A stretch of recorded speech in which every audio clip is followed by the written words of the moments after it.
يا ربي بالمصطفى بلغ مقاصدنا واغفر لنا ما مضى يا واسع الكرم يا رب.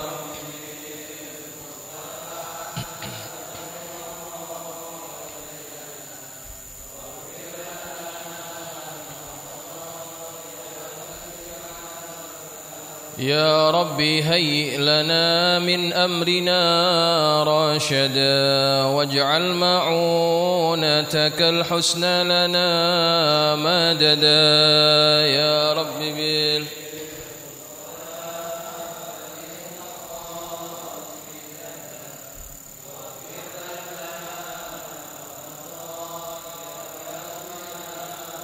ولا تكلنا إلى تدبير أنفسنا فالنفس تعجز عن إصلاح ما فسد يا رب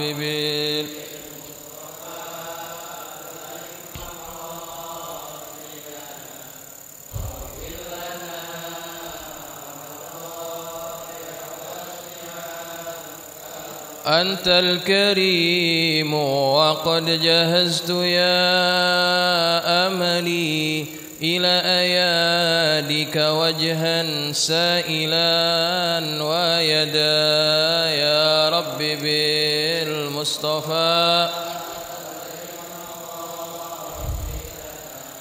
واغفر لنا ما مضى يا واسع الكرم. اللهم صل وسلم وبارك عليه وعلى آله.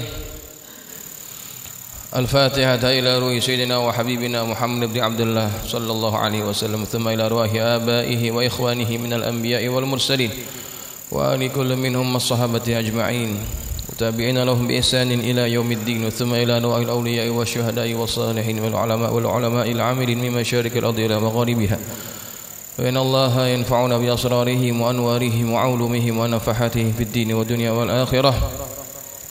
وثم إلى روح مؤلف هذا الكتاب الإمام النووي بأن الله ينفعنا بأسراره وأنواره وعلومه ونفحاته في الدين والدنيا والآخرة.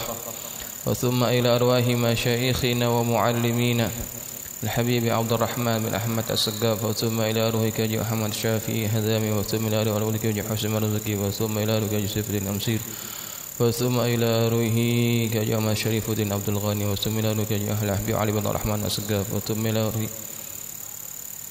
وثم إلى روحي كاجي دكتور أحمد الفيفة الله، وثم إلى روحي كاجي عبد الرشيد بن عبد الله شافي بن الله يتغشاهم بالرحمة والمغفرة، وأن يعيد علينا من بركاتهم وأسرارهم وعلومهم ونفحاتهم في الدين والدنيا والآخرة. وعلى نية أن الله يفتح علينا فتوح العارفين ويفقهنا وإياكم في الدين ويرزقنا كمال الإخلاص واليقين، وعلى كل نية صالحة. الفاتحة. أعوذ بالله من الشيطان الرجيم. بسم الله الرحمن الرحيم. الحمد لله رب العالمين الرحمن الرحيم مالك يوم الدين إياك نعبد وإياك نستعين اهدنا الصراط المستقيم صراط الذين أنعمت عليهم غير المغضوب عليهم ولا الضالين آمين. السلام عليكم ورحمة الله وبركاته. الحمد لله رب العالمين وبه نستعين على أمور الدنيا والدين، والصلاة والسلام على أشرف المرسلين سيدنا ومولانا محمد وعلى آله وأصحابه أجمعين. سبحانك لا علم لنا إلا ما علمتنا إنك أنت العليم الحكيم. رب اشرح لي صدري ويسر لي أمري واحلل عقدة من لساني يفقه قولي. أما بعد، فإن أصدق الحديث كتاب الله تعالى، وخير الهدي هدي محمد صلى الله عليه وسلم، وشر الأمور محدثاتها وكل محدثة بدعة وكل بدعة ضلالة وكل ضلالة في النار. Hadirin jamaah sekalian yang dirahmati Allah, alhamdulillah kita panjatkan syukur kehadirat Allah Subhanahu wa taala yang hingga saat ini Allah masih jadikan kita hamba-hamba Allah yang beriman kepadanya, dan Allah mudahkan langkah kita untuk hadir ke majlis yang mulia ini. Semoga kehadiran kita di masjid yang mulia ini Allah muliakan kita di dunia dan di akhirat. Langkah kita ke tempat yang mulia ini Allah angkat darajat kita, Allah gugurkan kesalahan-kesalahan kita, dan mudah-mudahan apa yang kita pelajari menjadi ilmu yang bermanfaat. Amin Allahumma amin. Jamaah sekalian yang dirahmati Allah, bil khusus hadir bersama kita guru kita, Ketua Umum Masjid Al-Muttaqin Al-Ustaz Nur Ali yang senantiasa mendampingi taklim yang ada di Masjid Al-Muttaqin. Doakan mudah-mudahan beliau panjang umur, sehat afiat. Kemudian kita juga semuanya Allah pelihara dari segala macam mara bahaya, bencana dan sebagainya. Amin Allahumma amin. Baik jamaah sekalian yang dirahmati Allah, malam ini kita akan teruskan pengajian kitab hadis Arba'in Nawawi. Kita masuk pada hadis yang ke-26, halaman 56 bagi yang ada kitab.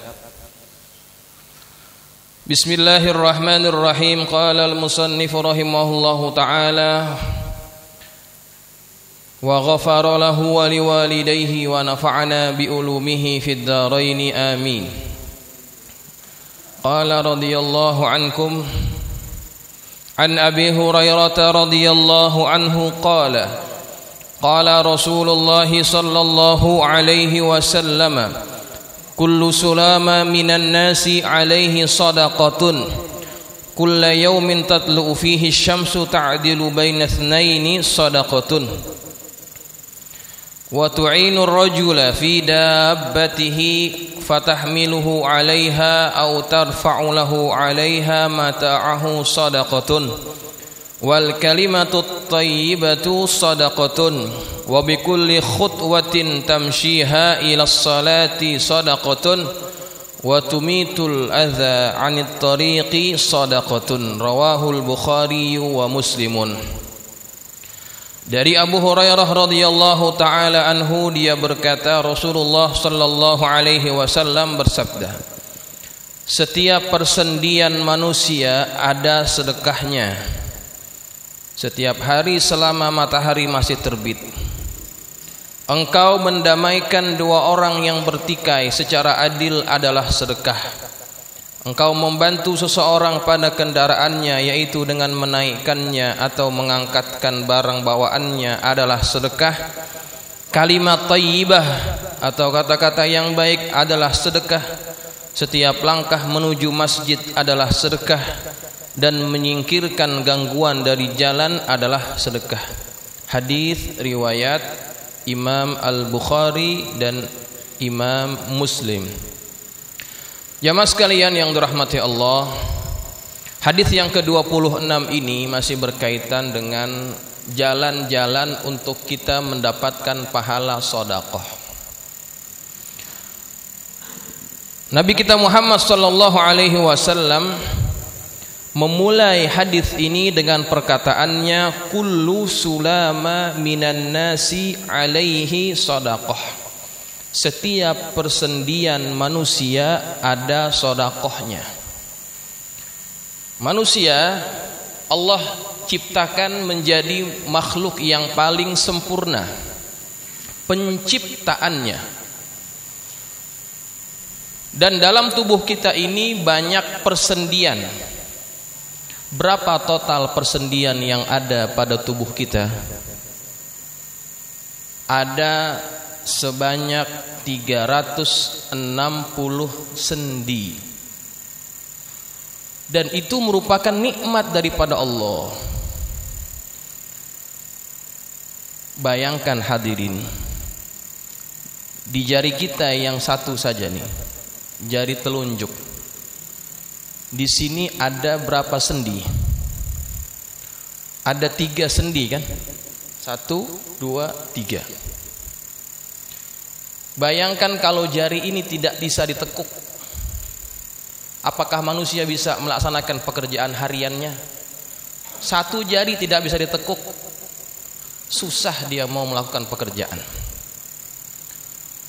Nah, ketika kita bangun tidur, tubuh kita masih berfungsi dengan baik, itu merupakan nikmat daripada Allah Subhanahu wa ta'ala. Dan atas nikmat itu kita berkewajiban untuk bersedekah sebagai bentuk syukur kita atas nikmat daripada Allah Subhanahu wa ta'ala. Syukur itu, kata para ulama, ada 2 jenis, terbagi kepada 2. Ada syukur yang wajib dan ada syukur yang sunnah. Syukur yang wajib itu apa? Huwa an ya'tiya bi jami'il wajibati. Dia mengerjakan segala apa yang Allah wajibkan ke atasnya.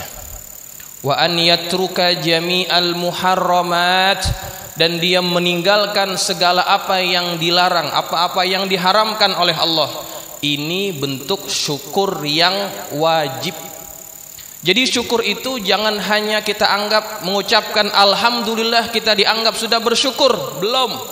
Itu hanya syukur di mana? Di lisan. Sedangkan syukur yang lebih utama adalah kita gunakan segala apa nikmat yang Allah berikan kepada kita untuk menjadi hambanya yang taat. Itu bentuk syukur. Sebagai contoh, hadirin jamaah sekalian, ya, dalam satu ayat Allah berfirman, la in syakartum la azidannakum. Kalau kalian bersyukur atas nikmat Allah, Allah pasti akan tambahkan nikmatnya kepada kalian. Wala in kafartum inna azabi lasyadid. Kalau kalian kufur, sesungguhnya azabku itu adalah sangat pedih. Bagaimana kita memahami ayat ini? Kalau kita syukur Allah tambah, kalau kita kufur Allah berikan azab. Sebagai analogi mudah, kalau misalkan saya diberikan hadiah oleh salah seorang jamaah, katakan di sini adalah Ustadz Nur Ali. Dia lihat saya kalau ngajar nggak pernah bawa tas kitab, saya teng gitu aja. Beliau lihat, kayaknya cocok nih saya beliin tas buat Ustadz. Gitu. Dia pergi ke pasar, dibeliin tas yang mahalan dikit. Ya. Cari yang mahalan. Kenapa? Kalau tasnya mahal, yang pakai juga enak gitu ya. Contoh, sampailah tas itu kepada saya. Dikatakan, Ustadz, ini tas saya hadiahkan untuk Ustadz, biar Ustadz kalau kemana-mana ngajar pakai tas ini buat bawa kitab. Itu tujuannya memberikan hadiah itu kepada saya. Diberikan tas supaya bisa masukin kitab ke dalamnya. Ya. Kemudian setelah itu tas ini tidak saya gunakan sebagaimana yang dimaksudkan oleh yang menghadiahkan. Maksudnya kan tadi apa? Supaya saya gunakan untuk bawa kitab. Tapi tas yang mahal itu malah saya gunakan untuk buang apa? Buang sampah. Buang sampah pakai tas, coba. Kebetulan saya lagi buang sampah pakai tas itu, dilihat sama beliau yang memberikan hadiah. Kira-kira apa perasaan beliau yang kasih hadiah itu? Sangat-sangat kecewa. Kenapa? Karena apa yang dimaksudkan tidak ditunaikan dengan baik. Kira-kira besok-besok beliau mau nggak kasih lagi hadiah? Nggak bakalan. saya kasih hadiah malah tidak digunakan. Besok-besok tidak akan lagi diberikan hadiah kepada saya. Tetapi seandainya tas itu saya pakai, saya gunakan untuk ngajar, bawa kitab di dalamnya, yang kasih hadiah lihat, apa perasaan yang ngasih? Alhamdulillah, tas saya digunain, ngajar pakai, kemana-mana ngajar saya pakai itu tas. Yang ngasih girang, kira-kira besok-besok kalau tasnya rusak dikasih lagi nggak? Pasti dikasih lagi. Kenapa? Karena apa yang dimaksudkan itu digunakan dengan sebagaimana yang diinginkan oleh yang memberikan. Maka inilah yang dimaksudkan kalau kalian bersyukur atas nikmat Allah, Allah akan tambahkan. Di antara bentuk syukur kita kepada Allah adalah kita gunakan segala nikmat yang Allah berikan untuk taat kepada Allah. Itu berarti kita menggunakan apa yang Allah berikan kepada kita untuk menjalankan apa yang dimaksudkan Allah bagi kita. Allah berikan kita kekayaan, kemudahan, nikmat sehat supaya kenapa? Supaya kita mudah beribadah. Karena tujuan kita diciptakan di alam dunia ini adalah tidak lain hanya apa? Untuk beribadah. Wa ma khalaqtul jinna wal insa illa liya'budun. Itu tujuan kita, tidak ada yang lain. Maka Allah berikan kita segala macam nikmat, tujuannya apa? Supaya kita mudah beribadah. Allah berikan kita nikmat harta berupa kendaraan, gunakan kendaraan itu untuk taat kepada Allah.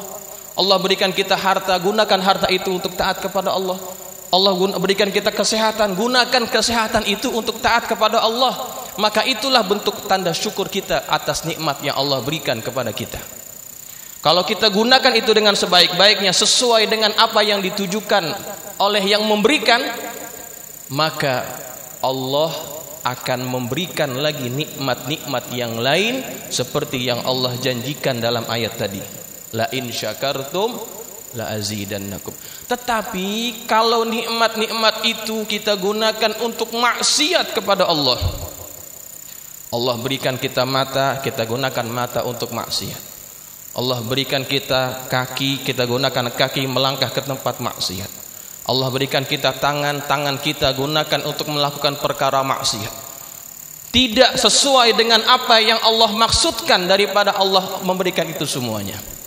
Maka Allah mengancam kita dengan ancaman yang pedih. La in kafartum, kalau kalian kufur, kufur di sini adalah apa? Kita tidak menggunakan nikmat itu sesuai dari apa yang dimaksudkan oleh yang memberikannya. Itu kufur namanya. Inna azabi lasyadid, sesungguhnya azabku itu sangat-sangat pedih. Nah, makanya syukur yang pertama adalah syukur yang wajib. Yakni apa?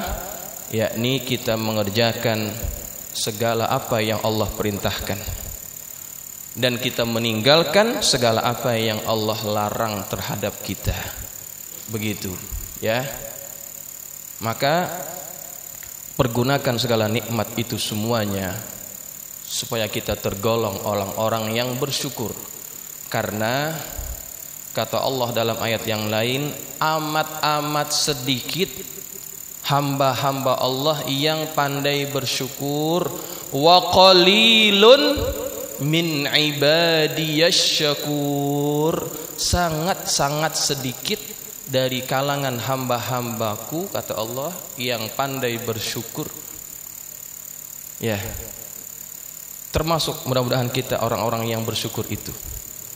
Kata Sayyidina Umar, Allahumma ja'alni minal qalil, Allahumma ja'alni minal qalil. Ya Allah, jadikan aku tergolong orang-orang yang sedikit. Orang yang gak paham maksudnya, apaan maksud yang sedikit? Maksud Sayyidina Umar adalah yang sedikit itu adalah orang-orang yang pandai bersyukur. Ya, orang-orang yang pandai mensyukuri nikmat Allah. Baik, jamaah sekalian, yang berikutnya, syukur yang kedua adalah syukur yang mustahab atau syukur yang sunnah. Syukur yang sunnah ini adalah huwa an ya'malal 'abdu ba'da ada'il fara'idi wajtinabil maharimi binawafidit ta'ah, yaitu seorang hamba mengerjakan setelah mengerjakan yang fardu dan meninggalkan yang haram, yakni dia menambahkan dengan amal-amal sunnah daripada ketaatan. Ya, tadi kita sholat apa? Sholat maghrib. Setelah maghrib kita sholat apa? Sholat ba'diyah. Itu adalah bentuk syukur yang sunnah. Ya, bentuk syukur yang sunnah. Nah, inilah yang menjadi ciri orang-orang yang dicintai oleh Allah atau para aulia Allah.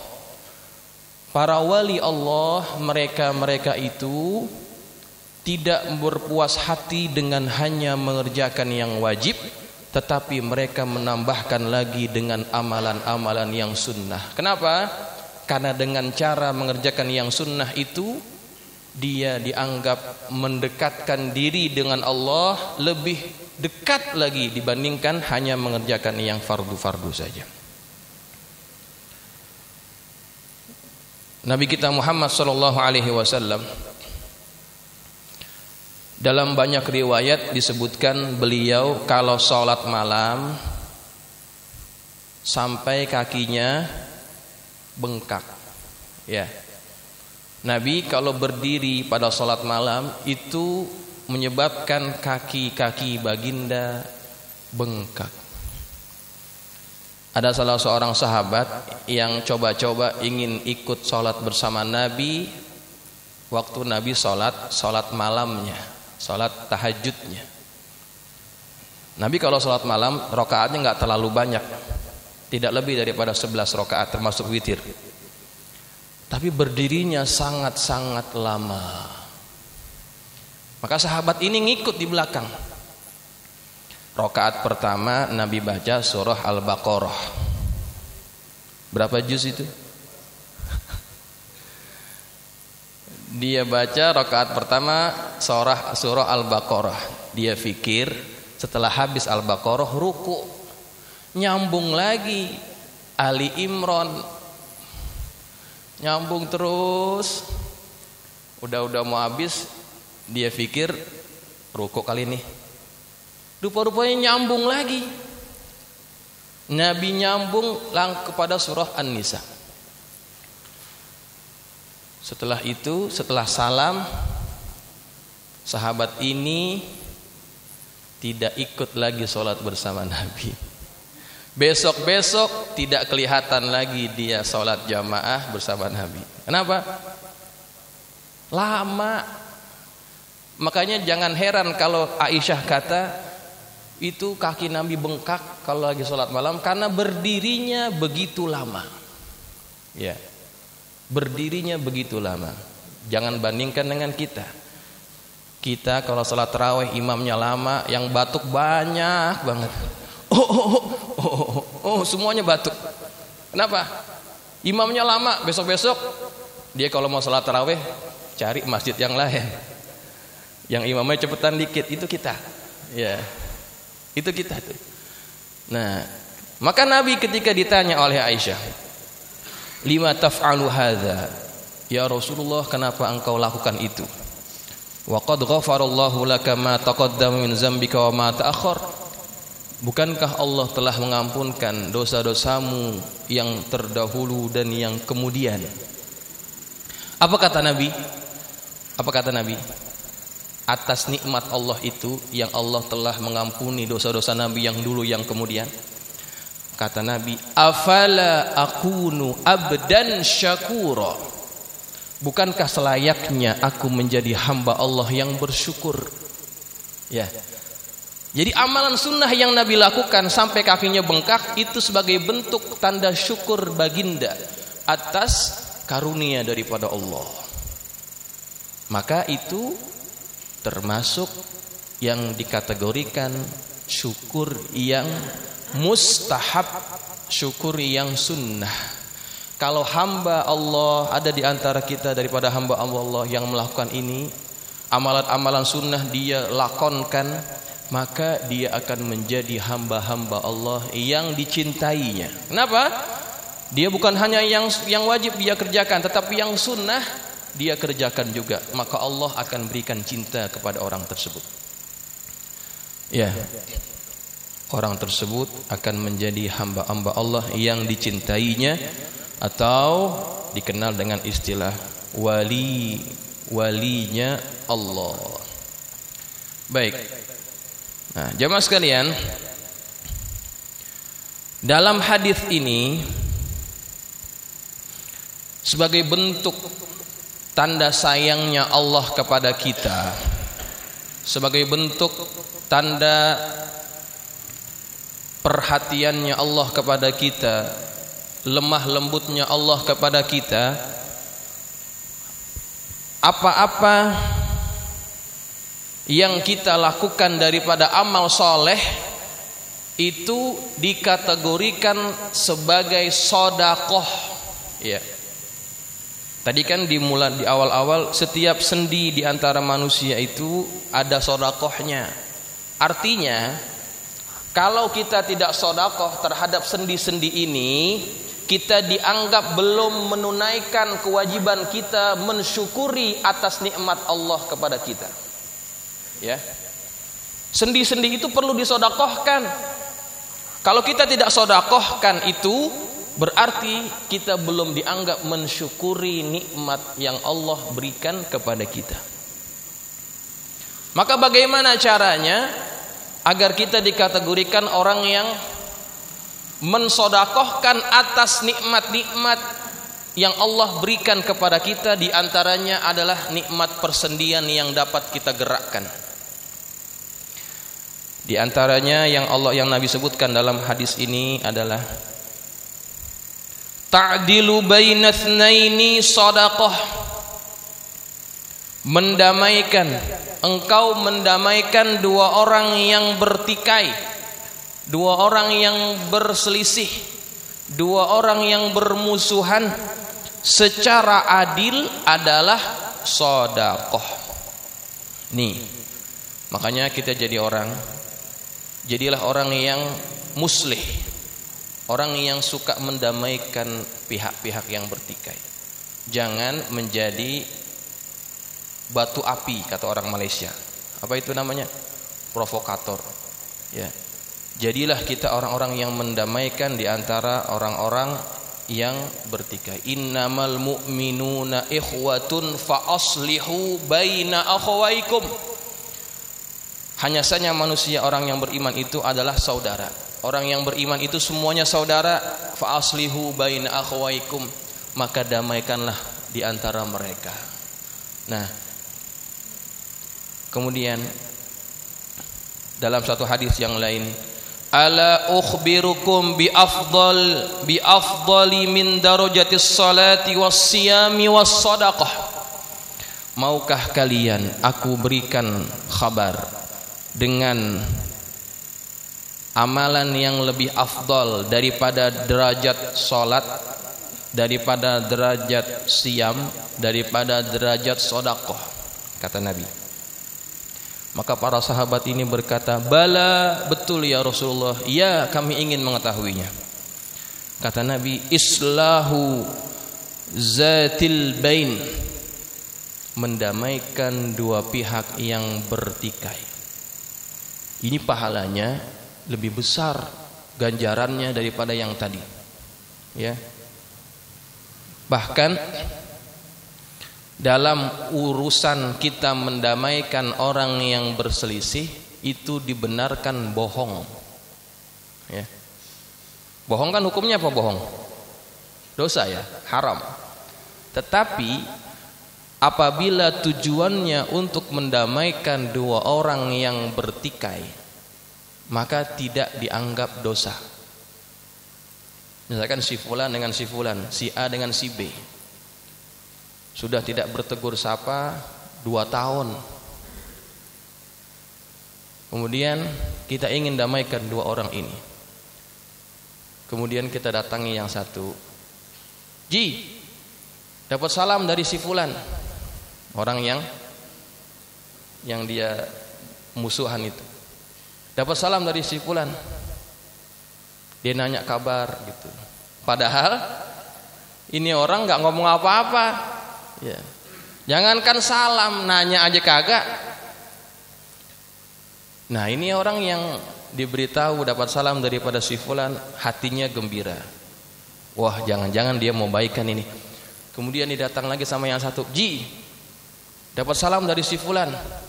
Padahal yang satu ini nggak ngomong apa-apa. Itu bohong apa? Apa enggak itu? Bohong ya. Tapi bohong untuk tujuan mendamaikan dua orang yang bertikai tidak dianggap dosa. Ya.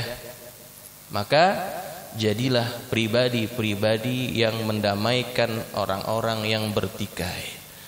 Alangkah indahnya dalam masyarakat kita, dalam komunitas kita ini, semuanya hidup dalam keadaan damai. Tidak ada yang saling berselisih, tidak ada yang saling bermasam-masam muka, tidak ada yang saling tidak bertegur sapa.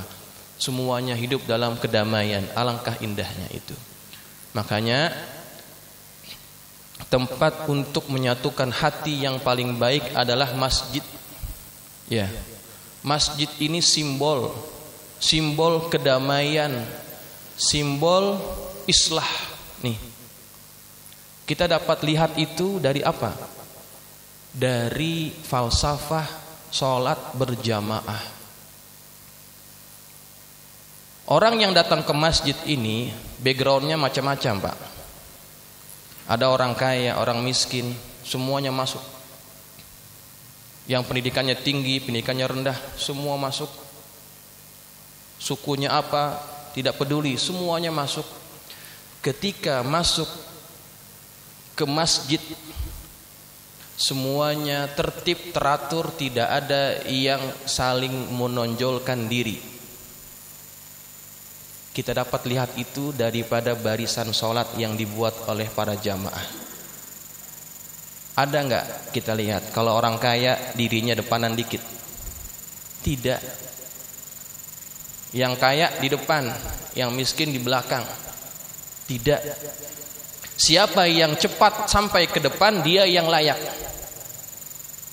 Tidak ada pertikaian di situ. Semuanya tertib, teratur, rapi semuanya. Damai. Maka masjid adalah tempat untuk menyatukan hati di antara para warga yang ada di sekitar. Jangan malah sebaliknya. Masjid ini malah jadi tempat perselisihan, apalagi tempat permusuhan. Na'udzubillah wal iyazubillah. Tapi memang yang namanya tempat-tempat kebaikan, setannya banyak. Gitu ya. Yang namanya tempat-tempat kebaikan itu setannya banyak, Pak. Rata-rata masjid, di mana-mana masjid itu kebanyakan pengurusnya ada aja masalah. Kenapa? Di situ tempat kebaikan dan syaitan tidak ingin ada kebaikan yang bisa dirasakan oleh jamaahnya. Maka kita punya masjid, mudah-mudahan menjadi masjid yang menjadi pemersatu di antara para jamaahnya. Ketuanya dicintai jamaahnya, jamaahnya mencintai ketuanya, semuanya pengurus saling mencintai, jamaah juga saling mencintai. Maka masjid itu akan menjadi masjid yang barokah, masjid yang membawa kebaikan, keberkahan bagi kita semuanya. Ya, jam berapa sekarang? Baik, jamaah sekalian yang dirahmati Allah. Kemudian yang berikutnya, wa tu'inur rajula fi dabbatihi fatahmiluhu 'alaiha aw tarfa'u lahu 'alaiha mata'ahu shadaqah.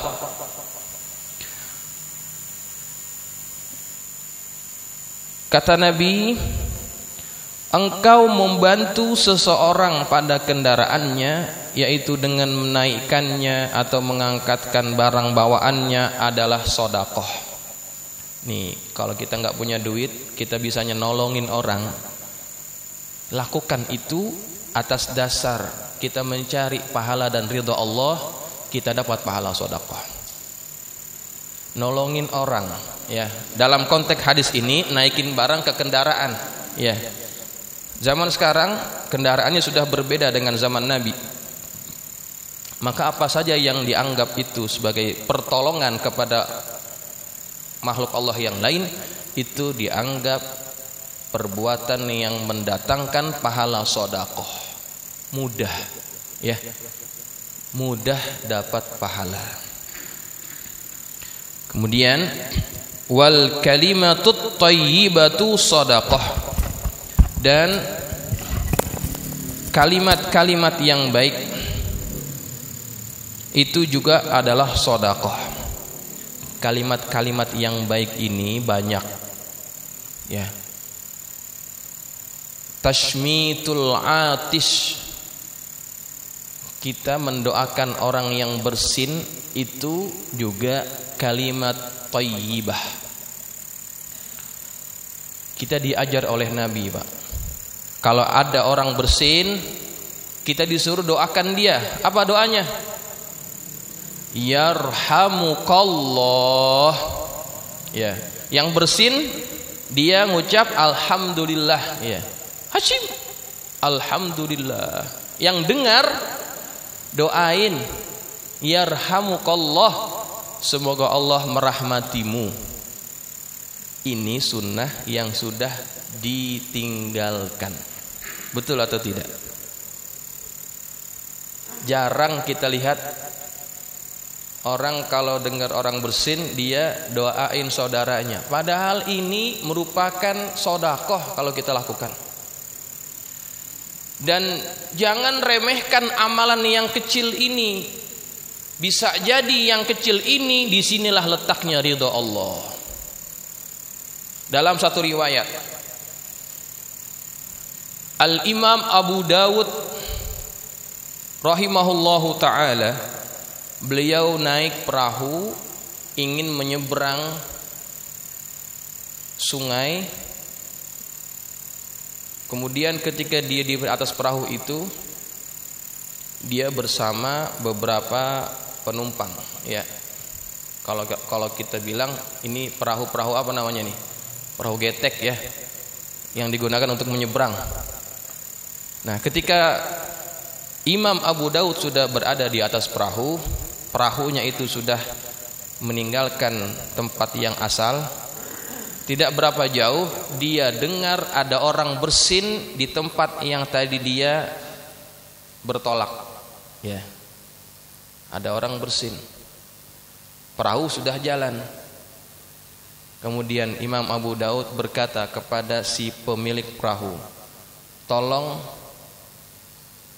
mundur lagi ke belakang. Kenapa? Saya dengar tadi ada orang bersin. Saya ingin mendoakan dia. Saya tambahin 2 dirham. Mundur, Pak. Maka dibundurin perahunya. Padahal lu jalan ini perahunya nih. Mundur lagi perahunya, ditambahin 2 dirham. Sudah sampai di tempat itu, Imam Abu Daud hanya ingin mendoakan orang yang bersin tadi. Yarhamukallah, kata dia. Nah, orang yang didoakan itu disunahkan doain lagi. Apa doanya?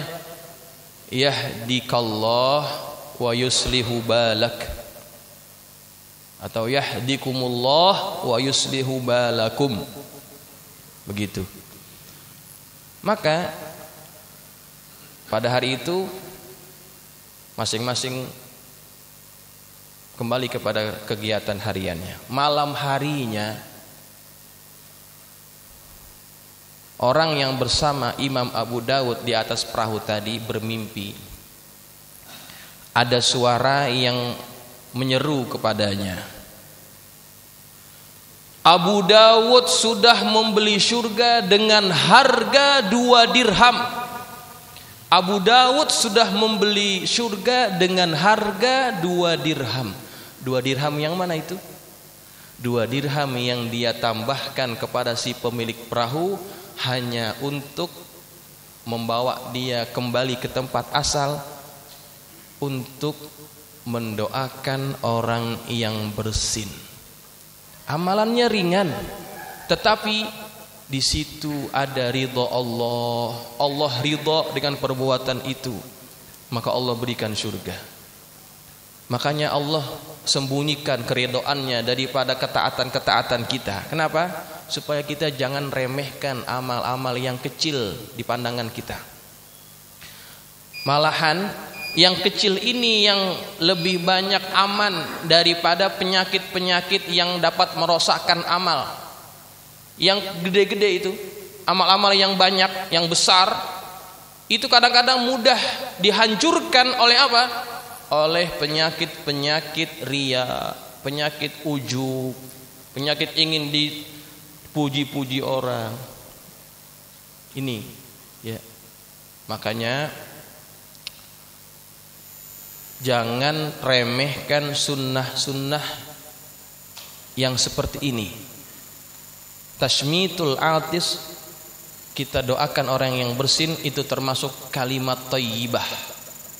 Pahalanya sodakoh. Kalau dia ikhlas betul-betul bisa mendapatkan surga Allah. Wal bad'u bis salami waradduhu, mendahulukan memberikan salam, mengucapkan salam itu juga sodakoh. Menjawab salam juga sodakoh. Wal baqiyatus shalihat, zikir-zikir yang lainnya itu subhanallah, alhamdulillah, wala ilaha illallah, wallahu akbar, itu termasuk kalimat thayyibah. Termasuk kalimat thayyibah adalah kita berkata-kata baik kepada hamba Allah yang lainnya, sehingga orang itu girang kita ajak ngomong yang baik-baik tadi. Itu kalimat thayyibah juga, sedekah. Ya. Nah, jamaah sekalian, yang lainnya nanti kita akan sambung pada minggu yang akan datang. Ya. Sampai di sini ada pertanyaan karena sudah masuk waktu Isya. Nanti tambah yang lain-lain kita akan sambung minggu depan. Ada yang ingin bertanya? Kalau ada silakan.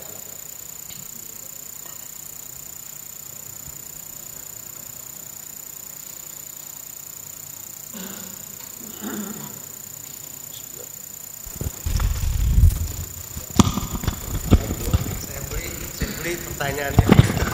Saya nanya.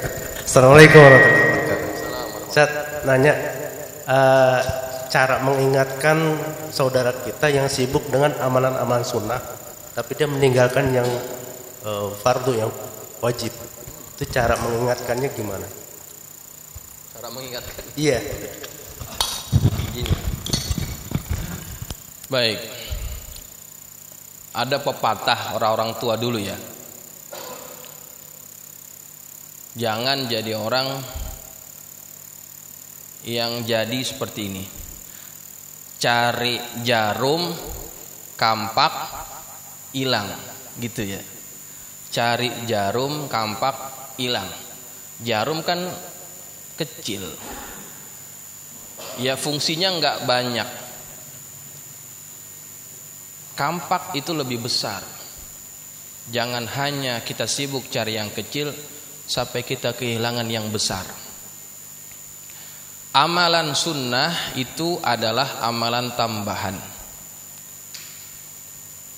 Sedangkan amalan wajib itu adalah modal. Kalau kita berniaga, yang harus kita cari pertama kali apa?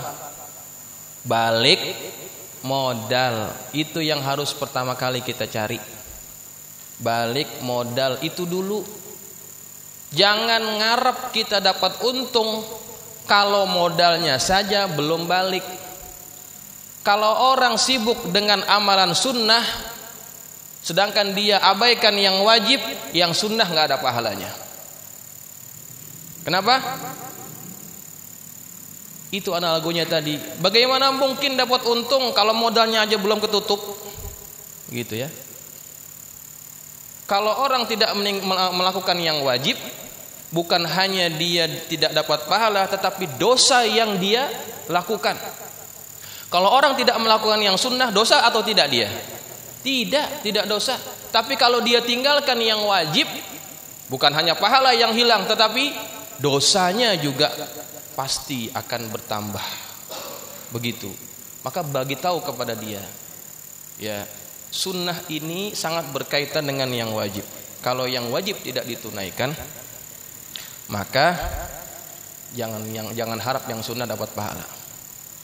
Seperti misalkan begini ya, orang yang sibuk dengan yang sunnah, Yang wajib dia tunai, tidak diabaikan. Yang paling sering, yang paling mudah apa?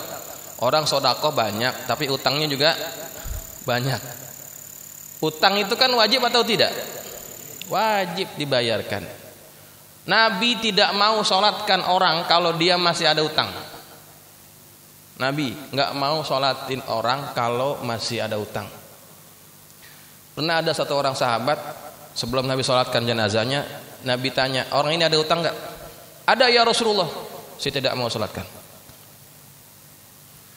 Kemudian ada seorang sahabat yang lain nyaut, ya Rasulullah, saya tanggung utangnya, saya yang bayarin, saya yang nanggung. Baik, kalau kamu mau menanggungnya, saya sholatkan. Disolatkan oleh Nabi. Besoknya Nabi cari orang ini, orang yang nanggung tadi. Bagaimana, kamu sudah bayar belum hutangnya? Nabi betul-betul tanya, ya Rasul, baru kemarin orangnya mati gitu. Udah suruh bayar aja, jangan tunda-tunda. Baru besoknya Nabi cari lagi, udah bayar belum? Sudah ya Rasulullah. Sekarang barulah sejuk kulitnya. Sekarang barulah sejuk kulit orang tersebut. Tuh. Jadi ini contoh ya. Kalau orang masih banyak utang, jangan sibuk dengan yang sunnah-sunnah. Tunaikan dulu yang wajib. Ya, baru ini orang dianggap faham apa yang harus dia kerjakan. Prioritas itu harus kita betul-betul laksanakan, begitu ya. Jangan sampai cari jarum kampak hilang, gitu ya. Baik, cukup ya. Ya, ya.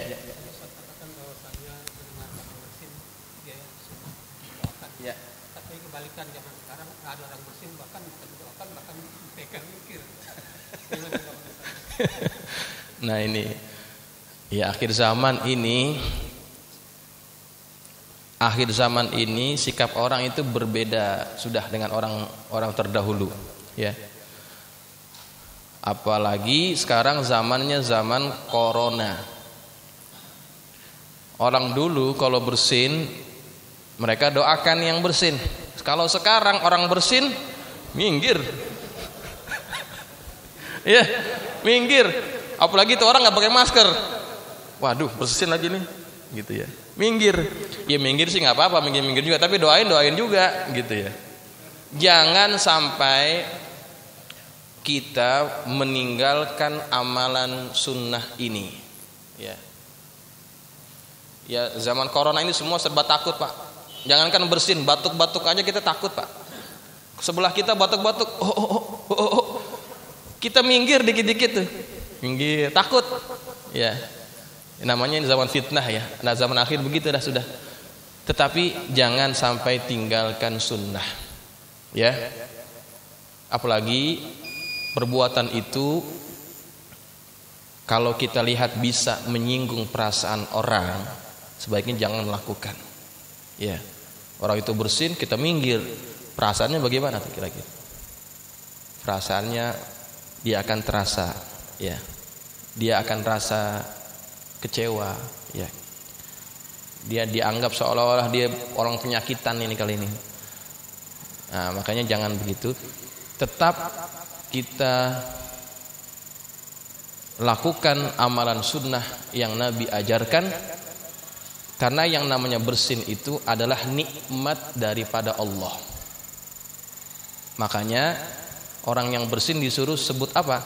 Alhamdulillah, itu nikmat, ya, bukan zikir yang lain, ya kan? Nabi suruh bersyukur atas nikmat itu, ya. Maka kita juga bantu dia dengan mendoakannya, ya, mendoakan orang tersebut. Baik, sekedar itu yang dapat kita uraikan. Mudah-mudahan bermanfaat. Kita berjumpa lagi di minggu depan dalam keadaan sehat walafiat. Al-Fatihah. A'udzubillahi minasyaitonir rajim. Bismillahirrahmanirrahim. Alhamdulillahirabbil alamin arrahmanir rahim maliki yaumiddin. Iyyaka na'budu wa iyyaka nasta'in. Shiratal mustaqim. Shiratal ladzina an'amta 'alaihim ghairil maghdubi 'alaihim waladdallin.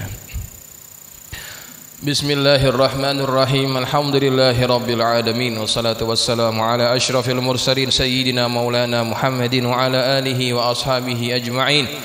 Allahumma anfa'na bima 'allamtana wa 'allimna ma yanfa'una. Allahumma zidna wa la tanqusna wa akrimna wa la tuhinna wa'tina wa la tahrimna wa athirna wa la tu'thir 'alaina wa ardina warda 'anna. Allahumma inna nas'aluka bihaqqi Fatimata wa abiha wa ba'liha wa baniha iftah 'alaina wa 'ala auladina wa talamidina futuhal 'arifin faqihna wa iyyakum fid din warzuqna kamalal ikhlasi wal yaqin. Allahumma arzuqna fahman nabiyyin wa hifzal mursalin wa ilhamal malaikatil muqarrabin bi rahmatika ya arhamar rahimin. Allahumma ij'alna minal ladzina yastami'una al-qawla fayattabi'una ahsana. Sallallahu ala sayyidina Muhammadin wa ala alihi wasallam. Alhamdulillahi rabbil alamin. Assalamualaikum warahmatullahi wabarakatuh.